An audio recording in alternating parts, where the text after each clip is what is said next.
Hello everyone, Donut here, and welcome to No Nut Donut Classic Crimey Talk. Today we're going to be talking about an incident that we have actually talked about before, but YouTube felt it necessary to age restrict it, so let's try it again, folks. On October 23rd, 2016, two Wellston police officers responded to a shots fired call to find several men doing target practice, including a man named Michael Vance, who was just released from jail for doing some pretty bad stuff to children. The officers, Officers Sean Stewart and Jim Hampton, asked if anyone was a convicted felon, and that's when Vance opened fire on the officers with an AK-47. One officer was shot in the leg and the other in the foot. They both returned fire, striking Vance at least twice. He then stole one of the officers' vehicles and fled the scene. A woman on her way to the grocery store happened to see the two officers laying bloody on the side of the road, stopped to help them, and ended up saving their lives. While fleeing in a stolen vehicle, Vance streamed for 2 minutes to Facebook, at which time he showed the rifle he used to shoot the officers and also talked about needing to steal another vehicle. I'm about to steal another car. This gonna be intense. Let y'all know, look, this is real. See? That's a gun. That's the real deal. This ain't a joke. This ain't a prank. He then shot a woman and stole her Lincoln Town car, which was recovered at his aunt and uncle's house. Police also found his aunt and uncle dead inside their own home. Both had been stabbed and the uncle had been shot with an AK-47. After leaving the grisly crime scene, he drove over to his friend Danny Roach's house, who gave him medical care, ammunition, and another AK-47 style rifle. Mr. Roach was just convicted of 2 counts of accessory to first-degree murder and is serving 15 years in prison for helping Vance. Do not help people running from the law. You'll go to jail too. Sometime during his next week on the run, he shot a man during another carjacking attempt who survived. Vance was on the run for a few days before the Dewey County Sheriff Clay Sander found him driving around and initiated a traffic stop. Sheriff Sander had no idea that it was Vance until Vance bailed out and started firing at the sheriff with the AK he had received from Danny Roach a few days earlier. The sheriff threw his patrol vehicle into reverse and tried to create some distance before taking a round to the shoulder, another to the elbow, and catching a little bit of shrapnel with his head.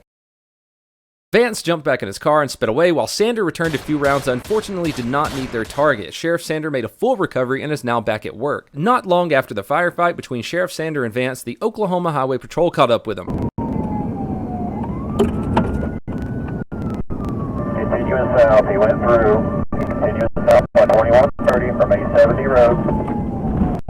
Meet Oklahoma Highway Patrol Trooper Brian Castanza. Like Officer Timothy Grammons in our previous Crime Talkie Talk video, Trooper Castanza was also on SWAT and is a firearms instructor. He joined OHP in 2002 and stated that he knew from a young age that he wanted to be a trooper. Trooper Castanza, knowing that there were no other cars or houses on the long country road, stated that he knew it may have been the last opportunity for law enforcement to stop Vance, so he went on the offensive. Without skipping a beat, he grabbed his AR from the back seat and started laying down copious amounts of hate on the back of Vance's truck. The chase quickly turned into a rolling firefight as Vance returned fire with his AK.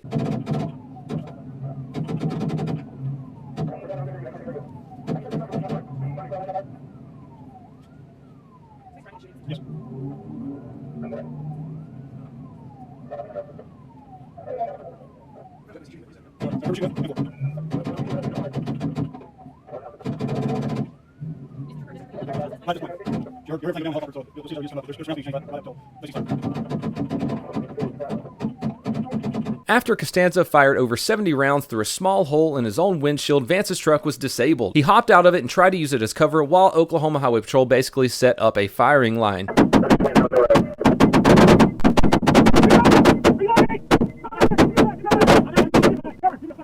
They were not about to let Vance get away.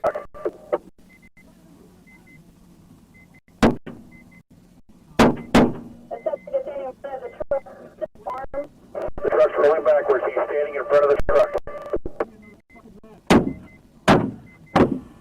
Shoot at you guys.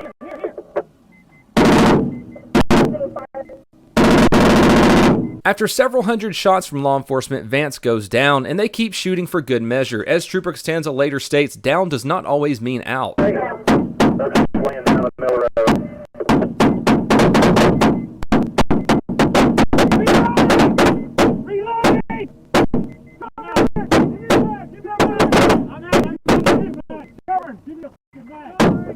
A later autopsy revealed that he had been shot several times in the arms, legs, pelvis, and buttocks. The shot that pressed his off button, though, went into his cheek and exited out the back of his neck. Looking back at the incident, Trooper Castanza said he hopes that the video can be a training tool for other officers. Costanza said if he would have changed anything, he would have put on his eye pro, his ear pro, and his vest before laying down fire. Vance had managed to put 11 rounds into Castanza's Tahoe, and the department had to decommission it. Because of his courageous actions during the near week-long manhunt, Trooper Castanza was awarded the coveted State Trooper Mega Hat. Overall, Vance had wounded 3 law enforcement officers officers, 2 civilians, killed 2 people, stole 3 cars, and led police on a statewide manhunt for several days. I just want to say before we get off here, if I was going to fire 70 rounds through my own windshield at some dirtbag criminal, I would definitely use my Seekins Precision Thunder Buddy. Thunder Buddies for life, right, Johnny? Right. All right, come on, let's sing the thunder song. All right.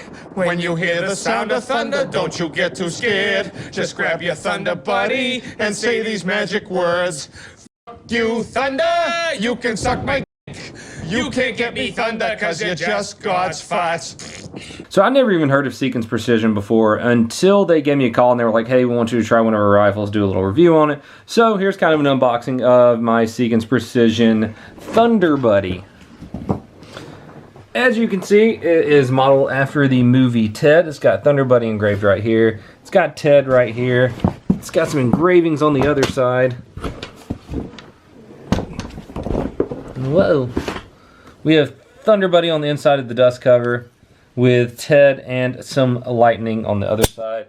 We also have Ted engraved over here. This came with 3 mags that also have, you auto-focusing son of a... 3 magazines which also have Ted laser engraved on them. It comes with a pretty nice OD green Cerakote on it. It's got the SP223 billet receiver set, the Knox 15-inch handguard, Timney single stage trigger,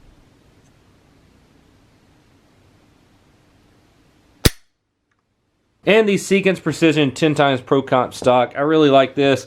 The cheek riser right here actually adjusts to go up and down to fit, you know, however you want it. So, oh shit. Let's take this bad boy to the range.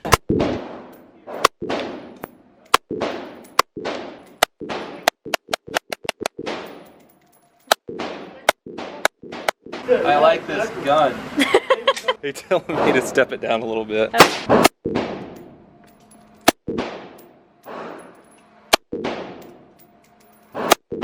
So we just got back from the range and I gotta say this is one hell of a rifle. I personally give it 10 out of 10 Tammy Lens. The entire rifle without magazine or rounds or anything in it weighs in at a little over 7 pounds. If you want to build your own Thunder Buddy, Seekins Precision is gonna start selling the parts tomorrow. On Friday, they're going to start selling Thunder Buddies, the actual rifle. They're going to sell it through Monday, and then it's never ever going to be available again. So it's a really, really cool collector's item. To Seekins Precision, thank you so much for letting me test this rifle out. Everyone, this is Donut. Please have a fantastic day. Pew, pew, pew, pew, pew, pew, pew, pew, pew, pew.